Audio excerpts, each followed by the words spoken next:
এর আগের ভিডিওতে আমরা দেখেছিলাম ডক্টর জাকির নাইক বাইবেল থেকে রেফারেন্স দিয়ে কিভাবে তিনি বলছেন যে প্রভু যীশু খ্রিস্ট কেবল একমাত্র ইসরায়েলের জন্য এসেছিলেন, হারানো মেসদের জন্য এসেছিলেন, কিন্তু সমস্ত মানব জাতির জন্য প্রভু যীশুকে পাঠানো হয়নি। আর সংক্ষেপে তার কিছু অংশ আমরা দেখেছিলাম এর আগের ভিডিওতে। আর আপনারা যদি না দেখে থাকেন এই ভিডিওটা দেখে নেবেন, অসুবিধা নেই।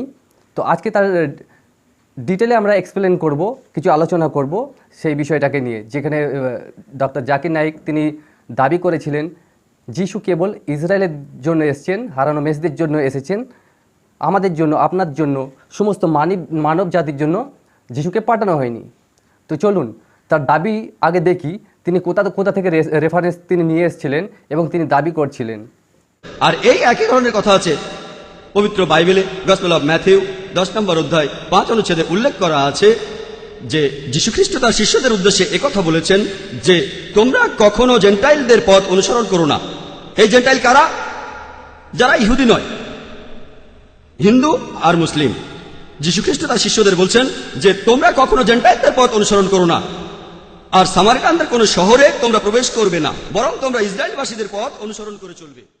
তো 5 থেকে 6 পদ মধ্যলিখিত সুসমাচারের 10 অধ্যায়, সেখানে এরকম লেখা আছে, এই 12 জনকে যিশু প্রেরণ করিলেন আর তাহাদিওকে এই আদেশ দিলেন, তোমরা পরজাতিগণের পথে যাইও না এবং সমরীয়দের কোনো নগরে প্রবেশ করিও না, বরং ইসরায়েল কুলের হারানো মেষগণের কাছে যাও।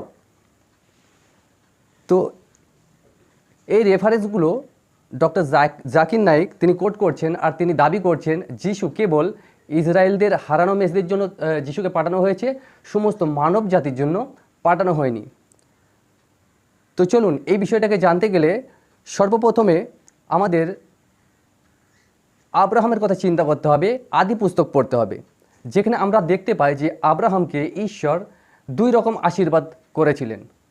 প্রথম আশীর্বাদ তাকে দেওয়া হয়েছিল, তোমার জাতি, তোমার বংশকে আমি আকাশের তারার মতন করব, সমুদ্রের বালিকণার মতন করব, কেউ তোমার বংশকে গুণে শেষ করতে পারবে না। দ্বিতীয় আশীর্বাদ হচ্ছে যে তোমার বংশের মধ্য দিয়ে পৃথিবীর সমস্ত মানব জাতি আশীর্বাদ প্রাপ্ত হবে। আর এর রেফারেন্সগুলোও এর আগের ভিডিওতে আমি দিয়েছিলাম। তো চলুন কেন এটা এরকম হয়েছিল, কারণ প্রভু যিশুর যে বংশতালিকা, আপনি মথিলিখিত সুসমাচারের 1 অধ্যায় আপনি দেখতে পাবেন যে তার যে বংশতালিকা, আব্রাহাম, ইসহাক, এই যে বংশের যে লাইনিংটা আছে, সেই পিঁড়ি থেকে প্রভু যিশুর আসার যে বিষয়টা, আব্রাহামকে যে দ্বিতীয় আশীর্বাদ করেছিলেন ঈশ্বর, তোমার বংশের মধ্য দিয়ে পৃথিবীর সমস্ত মানব জাতি আশীর্বাদ প্রাপ্ত হবে। প্রভু যিশু সেই প্রতিশ্রুতি, যেটা আব্রাহামকে ঈশ্বর কথা দিয়েছিলেন, সে প্রতিশ্রুতির একটা বালক শিশু যিশু। আর যখন তার জন্ম হয় 8 দিন পর তাকে যখন সেই আরাধনালয়ে মন্দিরে নিয়ে যাওয়া হয়, সেখানে একজন বৃদ্ধ ব্যক্তি যার নাম হলো শিমন, এটা আপনি দেখতে পাবেন লূক লিখিত সুসমাচারের 2 অধ্যায় 30 থেকে 32 পদ। সেই বৃদ্ধ শিমন শিশু যিশুকে নিয়ে কি প্রার্থনা করছেন চলুন শুনি। 30 থেকে 32 সেই শিমন বলছেন, কেননা আমার নয়ন যুগল তোমার পরিত্রাণ দেখিতে পাইল, যাহা তুমি সকল জাতির সম্মুখে প্রস্তুত করিয়াছ, পরজাতিগণের প্রতি প্রকাশিত হইবার জ্যোতি। ধ্যান দেবেন, পরজাতিগণের প্রতি প্রকাশিত হইবার জ্যোতি ও তোমার প্রজা ইসরায়েলের গৌরব। তাহলে শিমনের প্রার্থনা আমরা শুনলাম।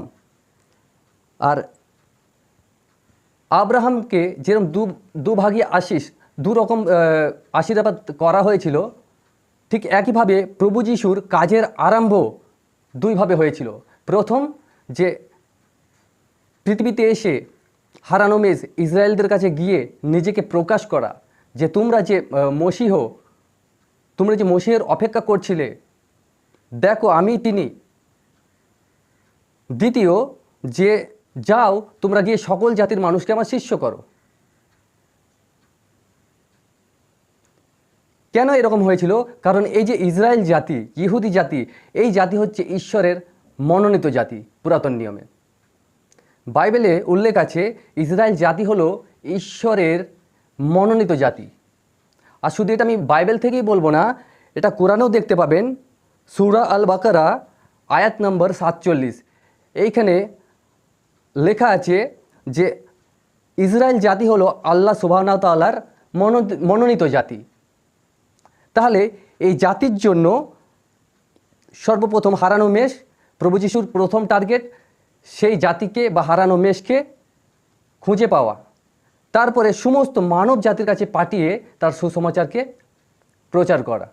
প্রেরিতদের কার্যবিবরণ 1 অধ্যায় 8 পদে প্রভু যিশু তার শিষ্যদের বলছেন, কিন্তু পবিত্র আত্মা তোমাদের ওপরে আসিলে তোমরা শক্তিপ্রাপ্ত হইবে, আর তোমরা জেরুজালেমে, সমুদয় জিহুদিয়া ও সমরিয়া দেশে এবং পৃথিবীর প্রান্ত পর্যন্ত আমার সাক্ষী হবে।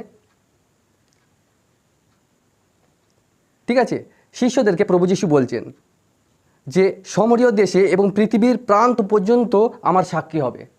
কেন বললেন? কারণ সেটা ছিল প্রথম কাজ, প্রথম ভাগের কাজ, যেটা ইসরায়েলকে হারানো মেষকে খোঁজা। তারপর দ্বিতীয়, পৃথিবীর শেষ প্রান্ত পর্যন্ত প্রভুর বাক্য ছড়িয়ে পড়া, যে তিনি সমস্ত মানব জাতির জন্য এই পৃথিবীতে এসেছিলেন।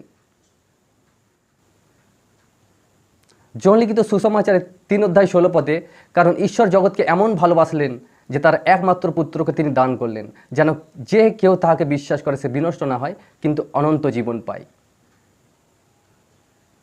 প্রিয় ভাই ও বোন, প্রভু যীশুখ্রিস্ট কেবল ইসরায়েল বা ইহুদিদের জন্য নয়, তিনি সমস্ত মানব জাতির জন্য এসেছিলেন। সমস্ত মানব জাতির জন্য প্রভু যীশু এসেছিলেন। কারণ এখানে বলছেন যে মতিলিখিত সুসমাচারের 28 অধ্যায় 19 পদ, অতএব তোমরা গিয়া সমুদয় জাতিকে শিষ্য করো।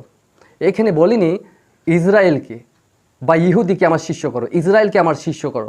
লেখা আছে অতএব তোমরা গিয়া সমুদয় জাতিকে শিষ্য করো, সমুদয় জাতিকে, সমস্ত জাতিকে। তাহলে বিষয়টা একদম ক্লিয়ার হয়ে গেল। প্রিয় ভাই ও বোন, তাই ভ্রান্ত শিক্ষা থেকে দূরে থাকুন, আর সত্য জানতে আমাদের চ্যানেলটিকে সাবস্ক্রাইব করুন। ভালো লাগলে আপনার মতামত কমেন্টে জানাবেন। ধন্যবাদ। জয় যিশু।